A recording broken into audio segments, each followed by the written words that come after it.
तो यहाँ पर आप लोग के लिए आ चुका है कक्षा 8 के सोशल साइंस यानी सामाजिक विज्ञान का पेपर हिंदी और इंग्लिश मीडियम दोनों के लिए जो है से आ चुका है। हाफ ईयरली एग्जामिनेशन यानी अर्धवार्षिक परीक्षा 2024 का सब्जेक्ट सामाजिक विज्ञान क्लास 8 के बच्चों के लिए यहाँ से आ चुका है।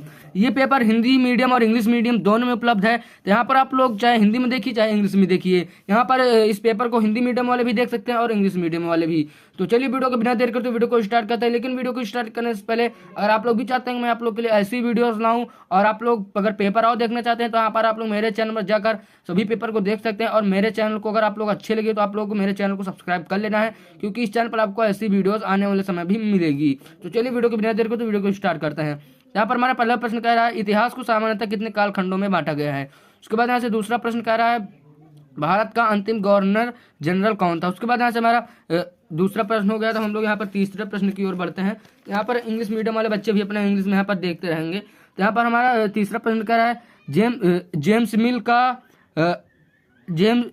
मिल का अर्थशास्त्र जेम्स मिल कहाँ का अर्थशास्त्री था। उसके बाद यहाँ से चौथा प्रश्न कह रहा है इनमें से कौन सा नवीकरणीय संसाधन है। उसके बाद यहाँ से आप लोग इसको जैसे आगे बढ़ेंगे तो यहाँ पर हमारा पांचवा प्रश्न कह रहा है भारतीय संविधान के जनक कौन थे। यहाँ पर आप लोग इसको जैसे ही करेंगे तो यहाँ पर आप लोग छठवें प्रश्न पर आ जाएंगे। तो यहाँ पर हमारा छठा प्रश्न कह रहा है भारतीय संविधान के अध्यक्ष कौन थे। तो यहाँ पर आप लोग देख लीजिएगा।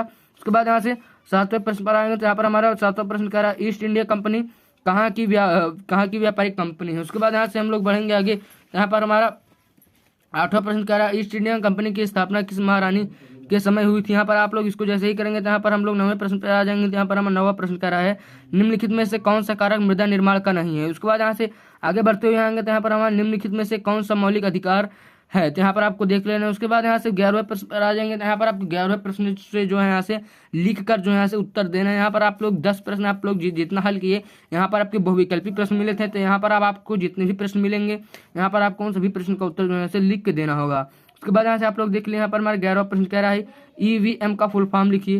यहाँ पर आपको 12वां प्रश्न कह रहा है कृषि के प्रकार बताइए। 13वां प्रश्न कह रहा है झूमिंग खेती कहाँ की जाती है। उसके बाद से 14वां प्रश्न कह रहा है बंगाल पर अंग्रेजों की जीत किस जंग से शुरू हुई थी। यहाँ पर आप लोग इसको देख लीजिएगा।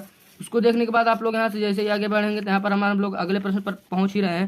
यहाँ पे हमारा जो है यहाँ से 15वां प्रश्न कह रहा है रैयतवाड़ी व्यवस्था को लागू करने का श्रेय किसे जाता है। उसके बाद यहाँ से 16 प्रश्न कह रहा है एमपी का फॉर्म बताइए।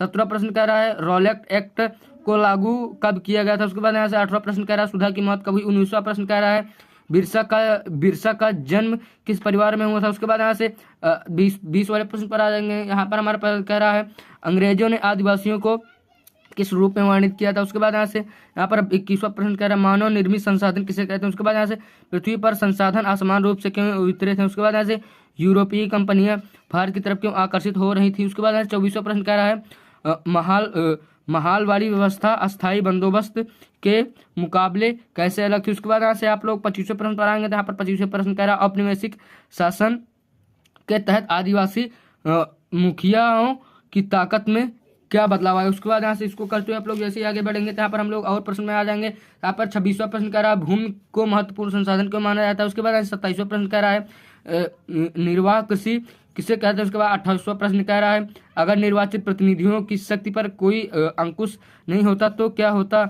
उसके बाद यहाँ से 29वां प्रश्न कह रहा है धर्मनिरपेक्षता किसे कहते हैं। उसके बाद यहाँ से 30वां प्रश्न कह रहा है विधायक कौन है और उसका चुनाव कैसे होता है। उसके बाद 31वां प्रश्न कह रहा है आपके विचार से क्यों राष्ट्रवादी आंदोलन ने इस विचार का समर्थन किया कि सभी वयस्कों को मत देने का अधिकार होना चाहिए। उसके बाद 32वां प्रश्न कह रहा है आप लोग यहाँ पर इसको देखते हुए चले जाएंगे। तो यहाँ पर आप लोग देख लीजिए। यहाँ पर इन सभी प्रश्नों को आप लोग जैसे देखते आएंगे तो यहाँ पर हमारा जो है प्रश्न समाप्ति की ओर है, क्योंकि यहाँ पर अब दीर्घ उत्तरीय प्रश्न यानी बड़े बड़े प्रश्न जो यहाँ से आ गए हैं। यहाँ पर 34वां प्रश्न कह रहा है बिरसा की कल्पना में स्वर्ण युग किस तरह का था।